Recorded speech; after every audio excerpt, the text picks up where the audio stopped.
Order! Order! You are an incorrigible delinquent at times. Behave yourself, man! The German Chancellor Angela Merkel has arrived in Dublin for talks with the Irish Prime Minister about the Brexit deadlock. It comes just days after Leo Varadkar held discussions with his French counterpart Emmanuel Macron in Paris. After the meeting today, Mr Varadkar described the German Chancellor as a strong ally of Ireland. Our Ireland correspondent Emma Vardy reports. Through Ireland's green fields, a key EU leader arrives. Angela Merkel's visit comes amid warnings the possibility of the UK leaving without any deal has increased. And there's growing speculation over whether Ireland could be asked to budge. We will do everything in order to prevent a no-deal Brexit, Britain crashing out of the European Union. But we have to do this together, with the United Kingdom. Officials have been keen to portray this visit as a show of support, not a sign that Ireland is under pressure. But Germany and other EU countries too will want concrete answers soon over how the Irish border, the EU's new frontier, is going to work. Food producers are looking at what's on the Brexit horizon for the goods they sell. This week, UK potato firms were told they could no longer export to the EU if there's no deal. New EU approval would be needed once we're outside the club. Sleepless nights, wondering what are we going to do, contingency plans with some in place. But potentially what could happen is we would have to downsize the business. Border communities have been gathering in recent days to mark their growing frustration and fear. Ireland hasn't revealed how checks will be carried out while keeping an open border, the foundation of this island's relatively recent peace. I vividly remember what it was like, and I say as a young fella, we would have spent most of our Sundays filling in these roads that I'm talking about. The roads would be blowing up. These people have genuine fears about this border reappearing again. So would a customs union with the EU help solve the problem? It would remove the need for checks to ensure goods coming into Ireland had all their duties paid. But products would still have to be examined to make sure they meet EU rules. And a customs union could mean the UK is restricted from striking new trade deals of its own. Thousands of potatoes from the UK are sent to Ireland every week. I think we're all just worn out with it because it's the chopping and changing. Nobody has a clue. Without a deal, the EU has warned potatoes are just one of a number of British exports that could be disrupted overnight. Emma Vardy, BBC News, Dublin. And here, a second day of talks between teams from the government and the Labour Party have come to an end, with plans for more discussions tomorrow. Our political editor, Laura Koonsberg, is in Westminster for us. So, Laura, a third day of talks. What are we to make of that? Well, George, I don't think these talks have yet got the answer to some of those anxieties we were just hearing there from Northern Ireland, people with genuine concerns about what's going to happen to them and their livelihoods and their families in the next few weeks or so. But from both sides tonight, there is a sense that these talks were constructive, they were very amicable, but also they were serious, and that both sides are getting into the guts of both of their different versions of Brexit. It's also not the case that both sides don't have anything in common. You know, sometimes privately people in both parties will admit that actually there are quite a lot of similarities with the kind of outcomes that they want to achieve. Certainly different emphases, but they are not as far apart as all the screaming and shouting in Parliament would sometimes suggest. But that said, I think it's too early to say that Theresa May's team and Jeremy Corbyn's team are on the verge of some kind of breakthrough at this point. The clock is ticking down very, very hard now. Both sides are taking this extremely seriously. This isn't just some kind of political stunt, but we're not yet at the point where they're suddenly about to come out of the Cabinet Office's grand building on Whitehall and say, here, British public, we've found the way through. Laura, thank you very much. A water leak brought the House of Commons to an early close this afternoon, but at the other end of Parliament, the House of Lords is set to sit far into the night as pro-Brexit peers attempt to hold up progress on a bill that would force the government to delay Brexit. A cross-party group of backbench MPs got the bill through the Commons by just one vote yesterday after less than 5 hours of debate. On Whitehall, government ministers, Labour frontbenchers held 4.5 hours of Brexit talks today, with more in the diary for tomorrow. Our political editor Gary Gibbon reports. In theory, this is the image not far round the corner. The two main party leaders shake on a Brexit deal and lead their MPs to back it. But both know their positions are at stake here. Their leaderships could be destroyed if they're thought to have sold out. The Prime Minister's under vitriolic attack from many Tory MPs for allowing Jeremy Corbyn to get his hands anywhere near the levers of power on Brexit. And her position is so precarious that she can barely articulate her current policy. Because what she needs to do next week at the European Council summit in Brussels is ask for a long extension, a further delay to Brexit, albeit with the possibility of an early opt-out if her deal gets through Parliament in the next few weeks.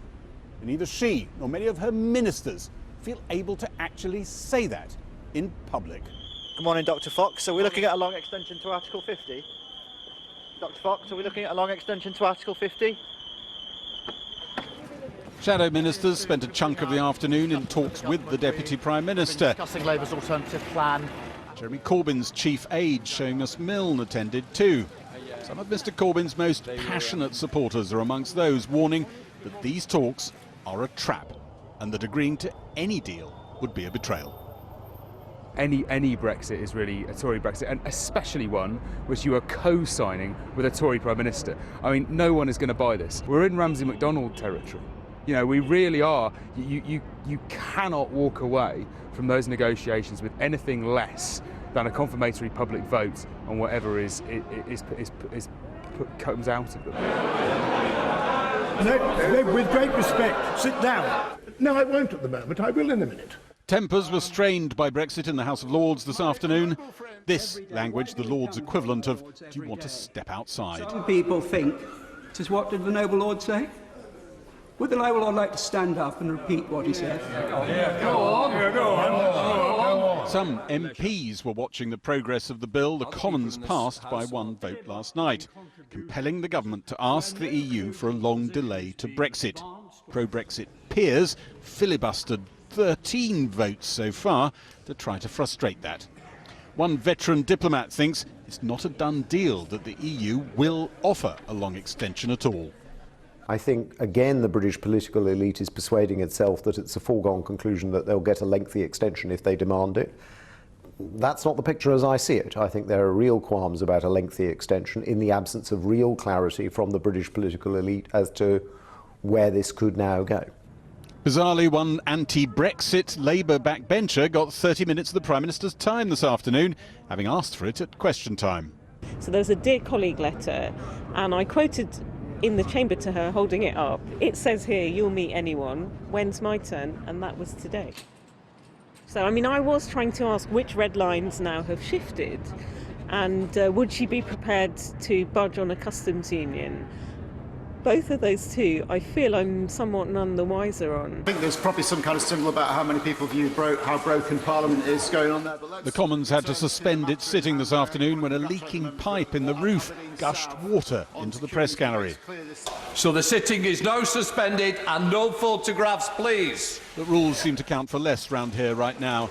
There were photos as plumbing, like everything else, falls apart. Angela Merkel has promised to stand with Ireland every step of the way, vowing to do everything she can to prevent a no-deal Brexit. Speaking after a meeting in Dublin with the Irish Prime Minister Leo Varadkar, she said she still hoped for an orderly Brexit. Our business editor Siobhan Kennedy has spent the day talking to companies in Ireland, the EU nation which would be hardest hit if the UK fails to reach agreement with Brussels. The German Chancellor rolling through the green of Dublin on her first official visit since the Brexit saga began. But she hasn't come for tea. These are crisis talks as no deal, delays and mounting desperation fills the Irish air. First, Emmanuel Macron on Tuesday, and today the German Chancellor Angela Merkel arriving here behind me. These the two key EU heads of state that Leo Varadkar is relying upon to stand shoulder to shoulder with Ireland. That's what he wants, but Mrs Merkel has also come here to hear how the Taoiseach will handle a potentially chaotic no deal along the Irish border. I wanted to demonstrate with my visit that even if we now head into a crucial phase when Britain is leaving the European Union, we want to continue to stand together as 27. Next Wednesday we shall have our European Council meeting and we will see by then what the British Prime Minister will tell us. I can only say that, as I said, we're following this with great interest and we hope that this will open up new possibilities of an orderly Brexit, of an orderly exit of Britain. A few miles from that border, at this whisky distiller, there's something in the air. The prospect of a no deal has been brewing for months. Despite endless talks and yet another vote for a delay in Westminster last night, the pressure is rising. They brew 10 million litres of the hard stuff every year, just under half of it exported, most to America. But unlike whisky, Brexit hasn't improved with age. I think it could be going for 20 years. God help us. Alan Martin is the manager at this old Guinness site, which now makes over 80 different brands of whisky. Can I try a bit? Well, that's 68%. He welcomes Angela Merkel's visit today, but those Irish eyes aren't 100% convinced.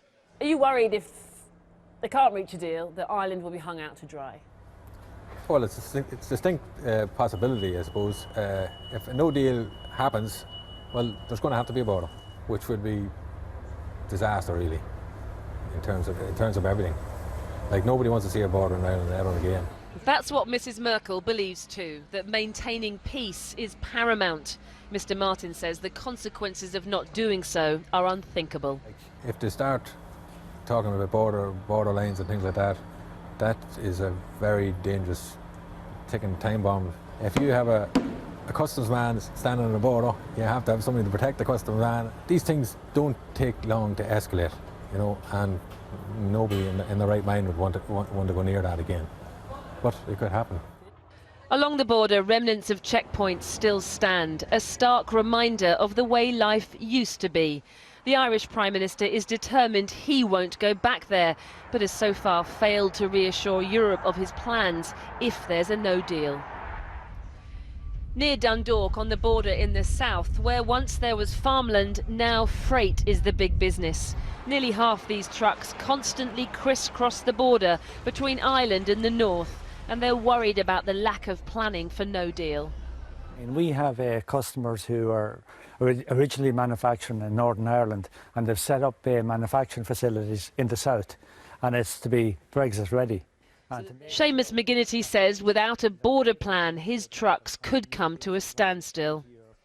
You know, there are going to be delays, there's going to be customs checks, there's going to be, there's going to be costs that we have to factor in. Who's going to take those costs? Ultimately, it's going to be the consumer. Are we ready for it? Have we all the infrastructure in place? Have we our customs posts in order? No, we don't. Because even when we looked at our own government, there's a lack of clarity of what needs to be done. Well, Mr Varadkar was asked just now at a press conference exactly what his plan for a no deal was. I have to say there was very little detail really around this crucial issue of the Irish border you heard about there in my package from that businessman. Mr Varadkar simply said it's not possible, quite frankly, to have a clear plan. Let's hear from him now. In the unlikely event that we end up in a no-deal scenario, whatever challenges we face, whether it's protecting the Good Friday Agreement or maintaining the integrity of the common market, we'll approach those as shared challenges. There won't be anyone trying to enforce anything on anyone else. It's going to be very much a shared challenge and a European challenge, and one that we're up to. Well, he called today for the EU leaders to have patience. That's what he called for. Let's be patient. You get the sense that Mr Varadkar wants to give the UK an extension. Certainly Angela Merkel also said in the press conference there, where there's a will, there's a way. But she would not be drawn on whether or not the EU would grant the UK another delay. She simply said, I can't answer speculative questions. But there was very much, in general, a collaborative tone from these two EU leaders today. They clearly do not want a hard deal, a no deal, a hard Brexit. They want to give the UK enough time to come up with an agreement by this crucial council meeting next week. But they did both reiterate that if there was no deal, if there was a hard Brexit, then that would be a challenge. But they said it was a challenge that they were up to. That's Siobhan Kennedy there in Dublin. Now joining us from that city is the Irish Senator Neil Richmond from the governing Fine Gael party. Senator Richmond, you probably heard Sir Ivan Rogers tell us a little earlier that the likelihood of a long extension is actually very far from a given. Well, absolutely. What we expect on Wednesday is the Prime Minister to come to Brussels with a coherent plan, a coherent request for an extension, but for good reason. We saw on Tuesday when President Macron met the Taoiseach in Paris, he said we can consider a long extension, but it would require, of course, the UK to participate in the European elections on May 22nd to 25th, but it also requires something meaningful. Is there a real plan to negotiate a full customs union? Is there a plan for a British general election? Is there a plan for another referendum? Nothing can be taken for a given. Of all 27, Ireland is the most favourable towards an extension, short or long, but we have to convince our 26 other EU colleagues, and they have to be convinced by the Prime Minister, and that's why we want to give the Prime Minister and the Leader of the Opposition as much time and as much space to present something that Westminster can back. We know what Westminster don't want. We now need to know what Westminster do want, cognizant of what we in the EU side can accept and cognizant of their responsibility to the rights of the British and Irish citizens in Northern Ireland. You mentioned your fellow 26 nations. Who might conceivably refuse anyway?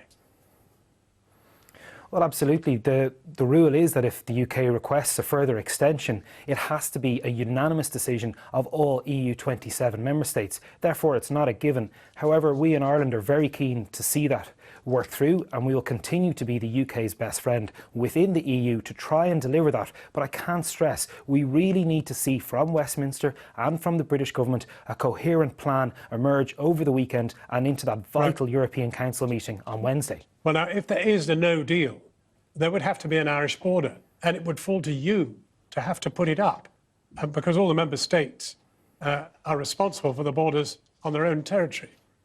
Are you really prepared for that? Well, of all the EU 27, when it comes to Brexit preparedness, when it comes to any form of Brexit preparedness, the Commission has ranked Ireland as the most prepared, and we put the infrastructure in for east-west customs. However, when it comes to the border, it's too simplistic to say there has to be a border, and it's too simplistic to say that it falls to the Irish government. The Irish government has responsibilities, both to the single market and indeed to the Good Friday Agreement, but equally, the British government, as a co-guarantor of that Good Friday Agreement, and potentially a nation in the world trading under simple WTO terms, also has a responsibility. And we saw in the political declaration in December 17 the decision by the EU and the UK to maintain that open border. We've come up with a formula to do that through the withdrawal agreement, through the backstop. No member state has ever left the EU before, and certainly not a member state whose sole land frontier with the EU post departure is one governed by an international peace treaty lodged with the United Nations. Well, of course, the British are also, it is said, thinking about pushing it into the Irish Sea, the border. Well, what we've always said is we want to make sure that there's no border on the island of Ireland, no hardening of the border, but we don't want to see a hardening of the border down the Irish Sea. There's already changes and divestments between Northern Ireland and Great Britain,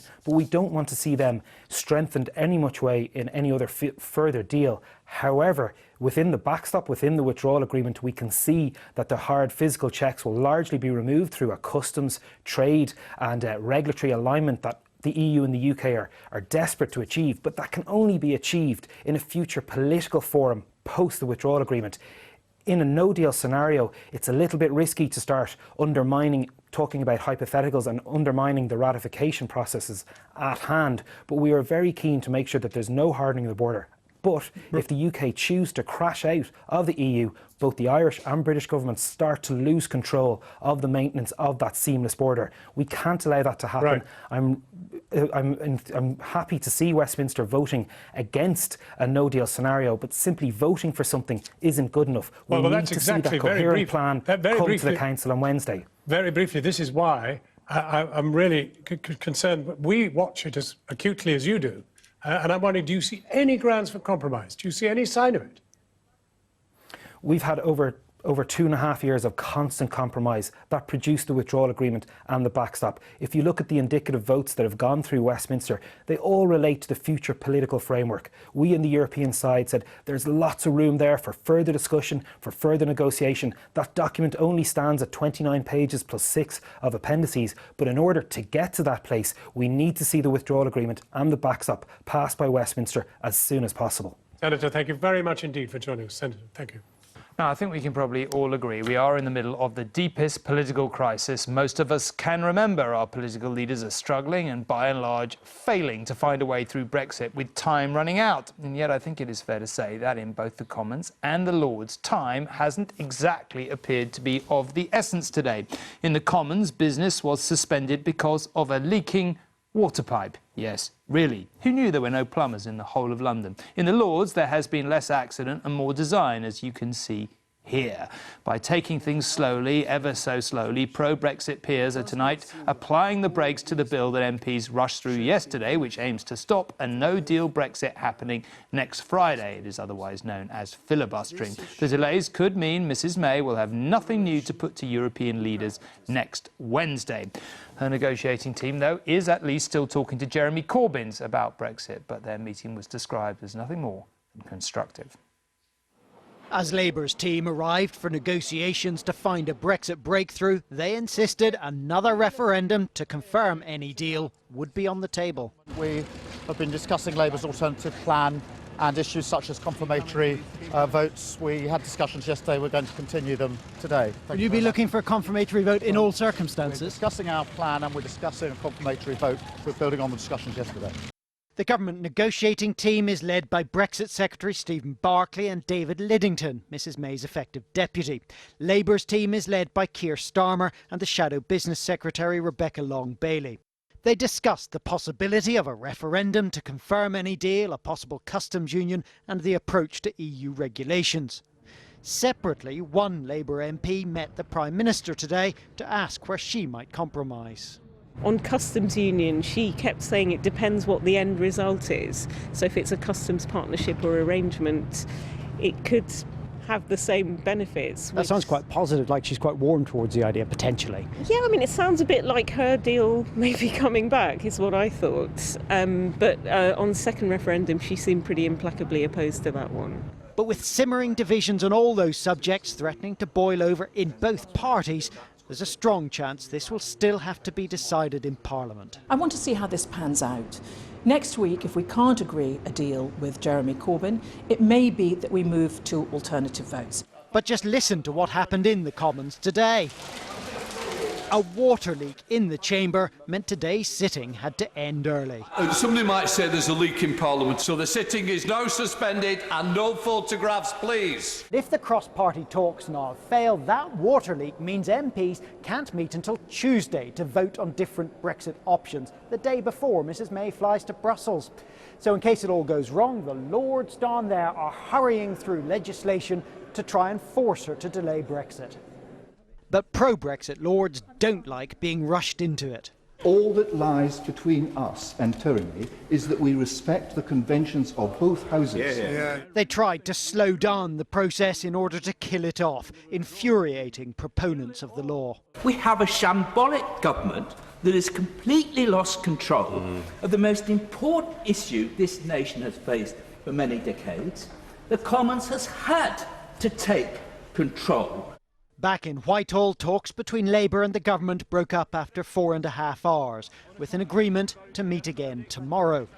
The government team then reporting back to the Prime Minister. Downing Street believes she has up until Tuesday to tell the EU what her plan is. That's if her ministers have managed to find one by then. Carl Dinnan, News at 10, Westminster. Well, anxiety in Europe about the UK leaving next week without a deal was reflected by both the EU's most powerful voice, Germany's Angela Merkel, and its most worried, Ireland's Leo Varadkar. The two met in Dublin today. Mrs Merkel said she will do whatever she can to prevent it. Where there is a will, there is a way, she said. Chancellor Angela Merkel was last welcomed to Ireland 5 years ago. But with the prospect of a no-deal Brexit next week, it was time for a return visit. Mrs Merkel came to show solidarity. Both she and the Irish Prime Minister Leo Varadkar want Britain to leave with a deal. We want to stand together as 27 until the very last hour. I can say this for the German side. We will do everything in order to prevent a no-deal Brexit, Britain crashing out of the European Union. But we have to do this together with Britain and with their position that they will present to us. The political uncertainty in the UK is contagious. Leo Varadkar forced to admit he doesn't have a clear plan for the border with Northern Ireland. In the event of a no deal where the UK crashes out without an agreement, it's not possible, quite frankly, to have a clear plan because there are so many different contingencies and hypotheticals. Angela Merkel met people from both sides of the border. She told them her own experience of living in East Germany behind the Berlin Wall allowed her to appreciate their wish to avoid a hard border. I asked those who'd met Mrs Merkel what they told her. One of the things that I would like to see is for people to step back, to come out of this really sort of politicised and toxic situation and take time and stock to actually come up with a viable plan, because in my opinion people voted on an idea and not a plan in 2016. Talk of no plan and no deal is not helping the delicate political situation in Northern Ireland. At the Full Irish Cafe in Newry, breakfast is on the menu and Brexit is on people's minds. One of the main fears is back to conflict. And as I say, with all people my age and older, you know, we've all been there, we've lost family members. We've been in the graveyards, we've buried, and you know, nobody wants to go back to that. Today's talks in Dublin only underlining why EU leaders want to avoid no deal. Angela Merkel and Leo Varadkar are likely to agree to any extension if the UK can come up with a plan. Angus Walker, News at 10, Dublin. And Robert is, of course, here to wind all this up, the man who never sleeps. Like the Lords tonight, it may well be. Yeah. Listen, as I said I would, I went home and put my feet up, watched your show last night, which I very much enjoyed. Very interesting to see the Chancellor kind of talking quite so openly about a referendum. Is that the direction of travel, do you think? Yes, I think to an extent. He weighs his words very carefully, the Chancellor. He talked about two things which shocked his own party. One, a very long Brexit delay. Secondly, a possibility of a confirmatory referendum. Talks between Labour and the Tories on a compromise to break the Brexit deadlock, which I think you and I have been a bit cynical about, actually, I think may yield something. Talking to sources very close to those negotiations, they think that the two sides are close to an agreement, and it would involve commitment by the government to keep the UK in a customs union, so-called dynamic alignment with EU rules. That means permanently following European Union regulations on workers' rights and the environment, and importantly, in view of what the Chancellor said to me last night, that MPs would have a chance to vote for a referendum on whatever deal is ultimately passed by Parliament, a so-called confirmatory referendum. Now, as one very senior member of the government said to me, this looks to them as the best chance the Prime Minister's ever had of actually getting her deal through. But, you know, as you know, it relies on the Prime Minister being prepared for weeks of criticism from her own MPs, many of whom will, the Brexiters, hate this package. The risk of people, Tory MPs resigning from the party, risk of ministers resigning. It's a lot for the Prime Minister to bear. Similarly, if this offer of a referendum is not seen by Jeremy Corbyn's MP colleagues as not really real enough, he'll face resignation. So there are huge stakes for both the Prime Minister and Jeremy Corbyn. But we are on the verge, potentially, of something really quite important. OK, let's see. Robert, thank you very much indeed. We are scheduled to leave the European Union in just 8 days' time. Theresa May heads to Brussels on Wednesday next week, and pressure for a cross-party compromise to emerge before then is intense. But at the moment, after another day of talks, there's no plan, not one that we know about anyway, and the Labour Conservative talks will simply fire up again tomorrow. Nor do we know how the EU27 will react to the probable request for a long delay. At the moment, there's no indication the Prime Minister has rubbed out her red lines, and we don't know whether Jeremy Corbyn will insist on a confirmatory referendum, something that is splitting his own party. We will explore all of that tonight, but first, our political editor, Nick Watt, is here. Nick, there are more developments tonight, you found out. Yes, it's expected in the next few minutes that bill that would allow Parliament to force the Prime Minister to set a new extension, a new deadline for the Article 50 process. It's expected that will complete its first major hurdle in the House of Lords. And then under a deal tonight, it's been agreed that that bill will go back to the House of Commons no later than 8 p.m. on Monday night. And if MPs agree to it, and it is a big if because the numbers are very tight, then it would receive royal assent on Monday night. And then again on Monday night, the Prime Minister would lay a motion that would set a new date to extend the Article 50 process until. Now, there's a big concession from supporters of this bill. They're saying that the Prime Minister will have a free hand at the European Council to potentially set a new date if the EU says it's got to be a different date, but that could not be any earlier than the date set by Parliament. Wow. Well, what happened today in the talks? Well, both sides are saying that they were very serious, but Labour, a bit of scepticism. They've said that the government seemed to be basically selling their deal. Brexiteer Tories think there's going to be a deal on Tuesday and it's going to look like membership of the customs union. So uncertainty, really, and frustration, as I found out today at Westminster. Tomorrow and tomorrow and tomorrow creeps in this petty pace from day to day. Time rolls by, and often it appears that nothing much has changed. One deadline gone, and perhaps another will pass again soon, unless cross-party talks succeed. We have been discussing Labour's alternative plan. Theresa May is involved in a race against time to pass a deal, any deal even, ahead of next week's EU summit. Failure to reach a consensus, or at least to show that a cross-party process is underway, could leave the government facing two unpalatable choices: a departure with no deal, or a long delay to Brexit. Some ministers believe that if the chips were down, Theresa May would reluctantly accept a long extension, prompting UK involvement in elections to the European Parliament. Good morning, Mr. There are deep concerns. It should be clear to all members of this House that asking the public to hold elections for an organisation we are meant to have left would damage trust in politics. However, there is no guarantee the UK would not participate in European parliamentary elections if the House refuses to support a deal.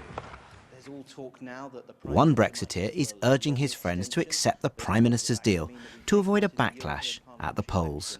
Of course, we will have the Brexit party rearing up like a phoenix because the British people will want to send a very strong message that those 17.4 million people who voted for Brexit, they will be voting for a party which is sending a message that they want to pull out of the European Union. So the stakes are very, very high.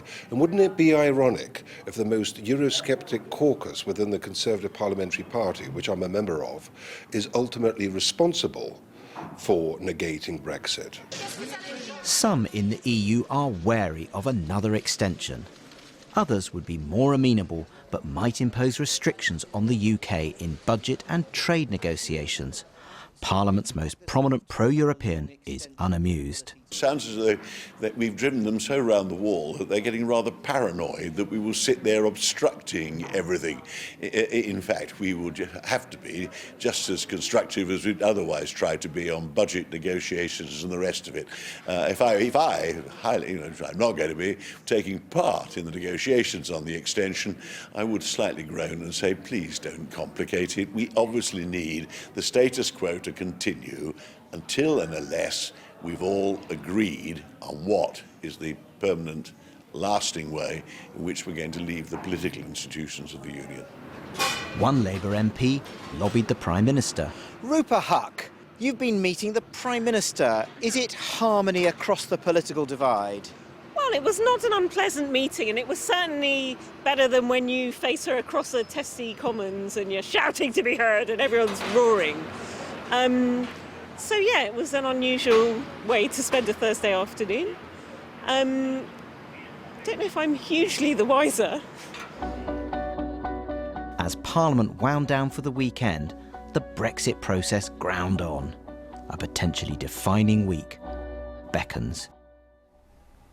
Nick Watt, well, as we said, the Commons was rained off by a massive leak, but the Lords are having their moment in the sun as tonight the Brexiteer Tories made a last stand against the Commons bill that squeaked home by one vote last night, ruling out leaving the EU with no deal. Two former cabinet ministers, now Tory Lords, are with us.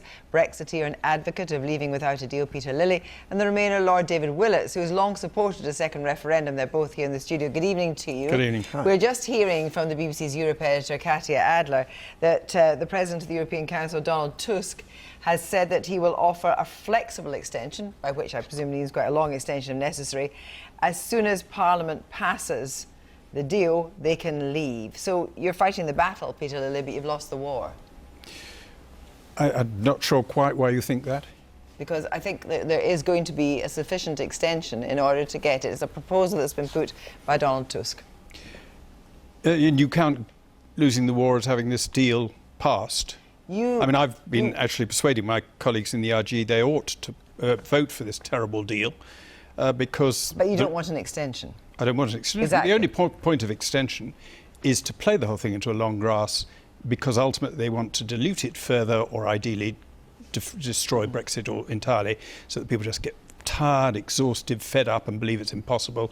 Either they have a second referendum with a rigged vote with no choice of leaving properly, or somehow we revoke or something like that, or as a change of government no longer committed to implementing. So all these attempts for a long extension are attempts to defeat Brexit. Well, I think the reason why we need to have a long extension is it's clear that the Prime Minister's deal is not getting through the House of Commons. Parliament isn't supporting it. And it's been Brexiteers, as well as Remainers, in fact, particularly Brexiteers who've been stopping it. So if there is a long pause, if we do have much longer, it is an opportunity to take some steps back and say, what do we really want our future relationship with the European Union to be like? And I think that would be a better way forward than just the Prime Minister endlessly... I want to clarify, of course, it was a source speaking to Katya Adler, it wasn't Tusk. I just want to be absolutely clear about that. But I can just say to you, David Willetts, you would have no qualms if the vote had gone the other way and it was 48% leave, 52 remain, and a Brexiteer Parliament decided that they were going to disregard the vote, there would have been outrage. Well, I don't think the government has been disregarding the vote. What's happened is, I think, whatever one may think of the Prime Minister's particular negotiation, it's absolutely clear she was determined to try to deliver Brexit. So we've had a Prime Minister has been her overwhelming objective for 2 years, and she's not been able to do it. And she's not been able to do it because there are so many different forms of Brexit, and the Brexiteers can't even agree among themselves about which form they would like. But presumably Peter Lilly would say that a customs union is not Brexit. That's true, but I just wanted to correct David on the arithmetic.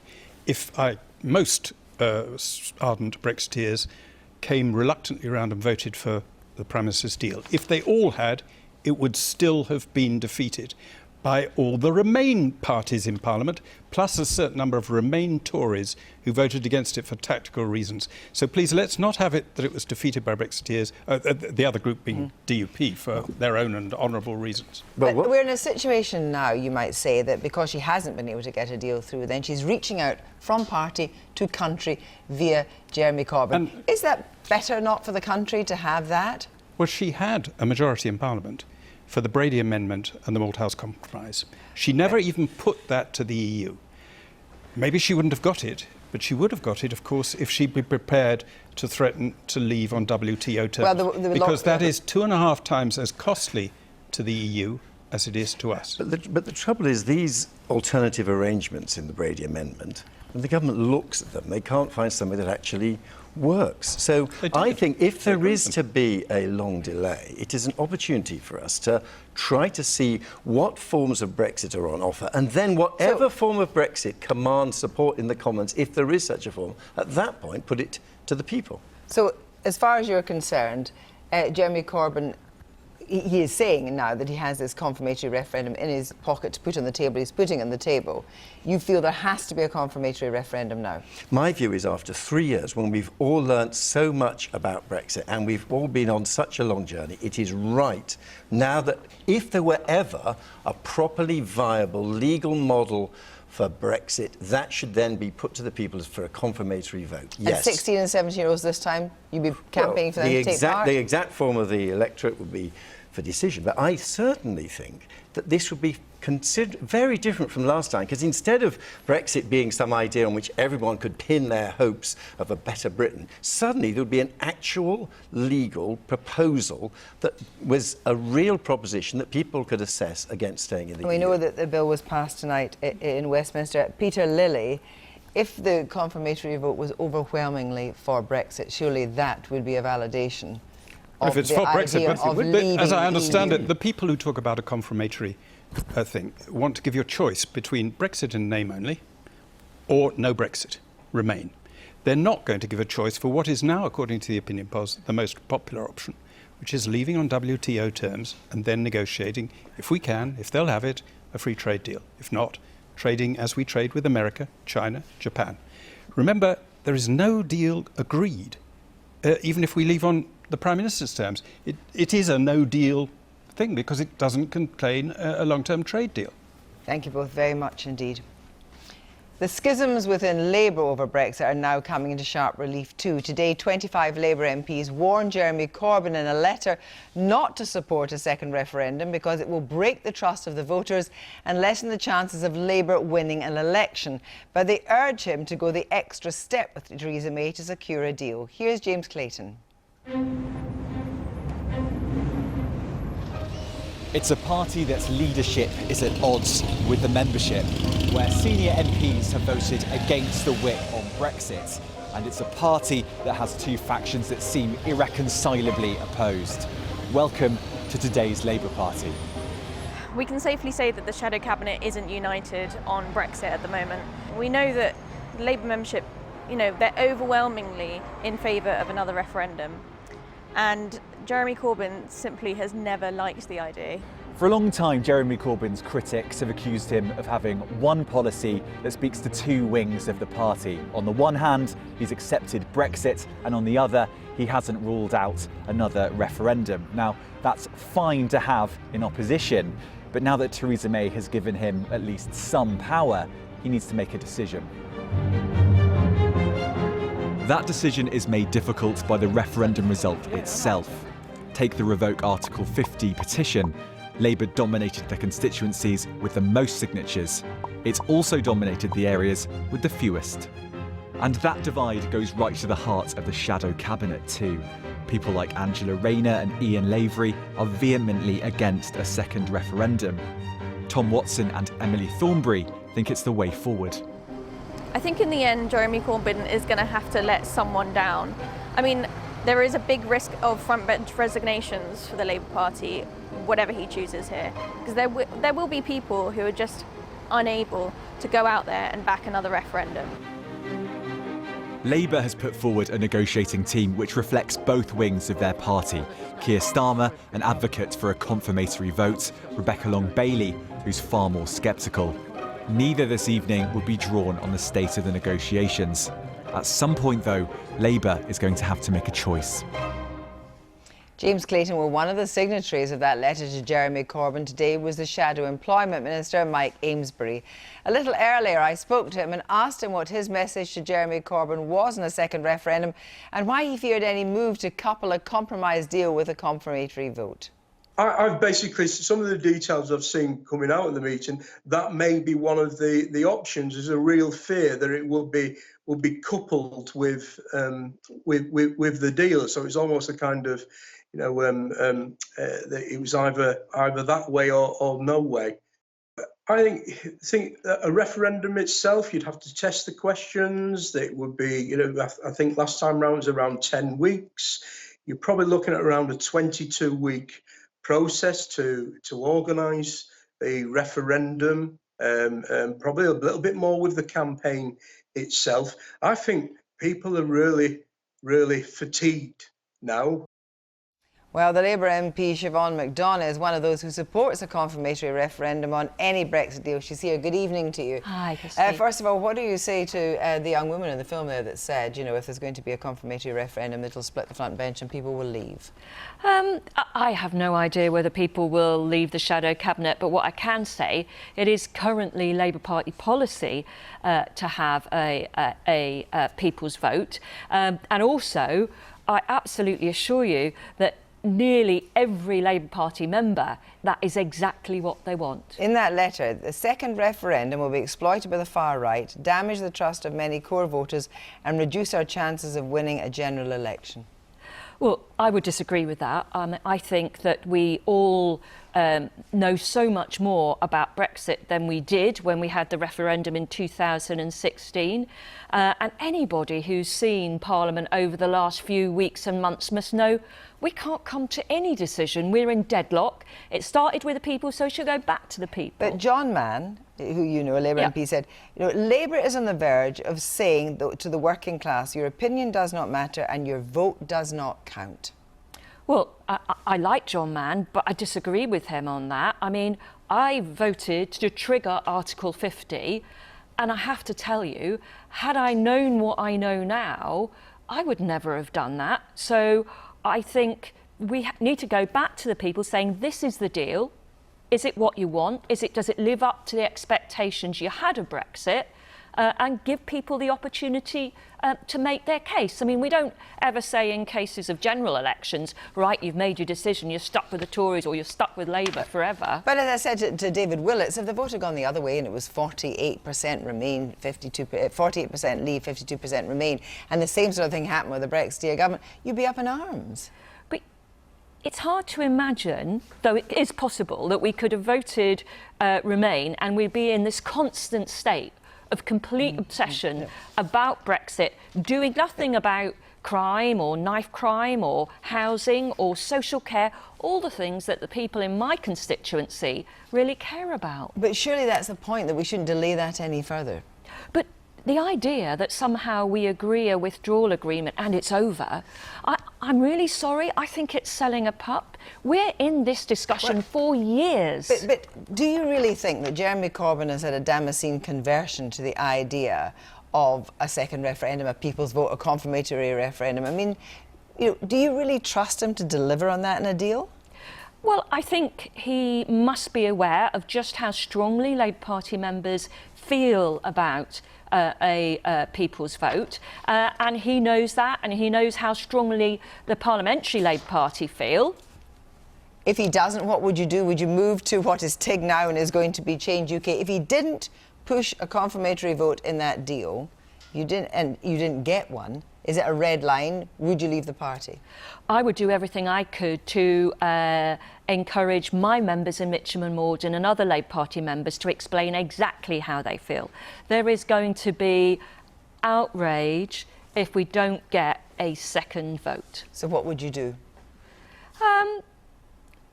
I would make my voice felt. Would it be the thing that made me leave the party? I don't think so. There are other issues for me. But would it make some of my colleagues in the Parliamentary Labour Party? Yes, a number have said to me that that would be the moment that they would leave. Siobhan McDonough, thank you very much indeed.